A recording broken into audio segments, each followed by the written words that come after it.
Araba février kalo tile 10 san 2021 an minnu bɛ kan filɛ ni wagati in na an b'aw fo fɔ sigiyɔrɔ la ni aw ka bi kunnafoni waati selen Mali kibaru jabaranin kɛnɛ kan aw bisimila.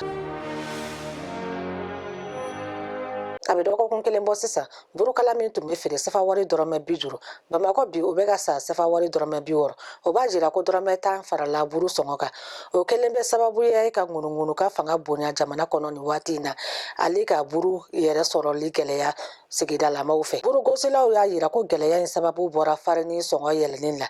jɛkulu min bɛ wele nazarakan na Association des consommateurs o y'a laɲini ko gouvernement ka burugosi yɔrɔ caya jamana kɔnɔ hali bi kuma ɲɔgɔnɲɔgɔnw bɛ sen na walasa buru sɔngɔ ka se ka jigin a nɔ la cogo min.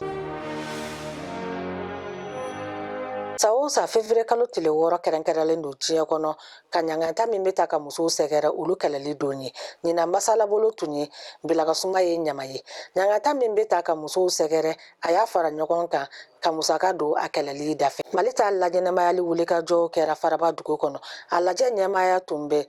muso den ani denbaya ɲɛta minisiriso secrétaire général Isaka Magasa bolo UNICEF ka lasigiden Mali kɔnɔ Madame Sylvie Ofoe ani jama caman fana tun bɛ a kɛnɛ kan.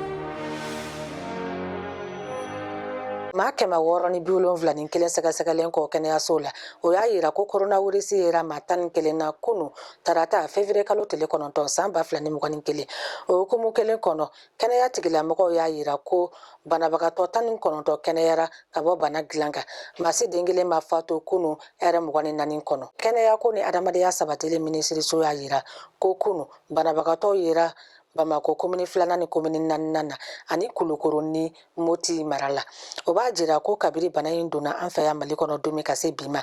a yera maa 8,192 la maa 6,090 kɛnɛyara 339 bana in kɛra olu sata ye.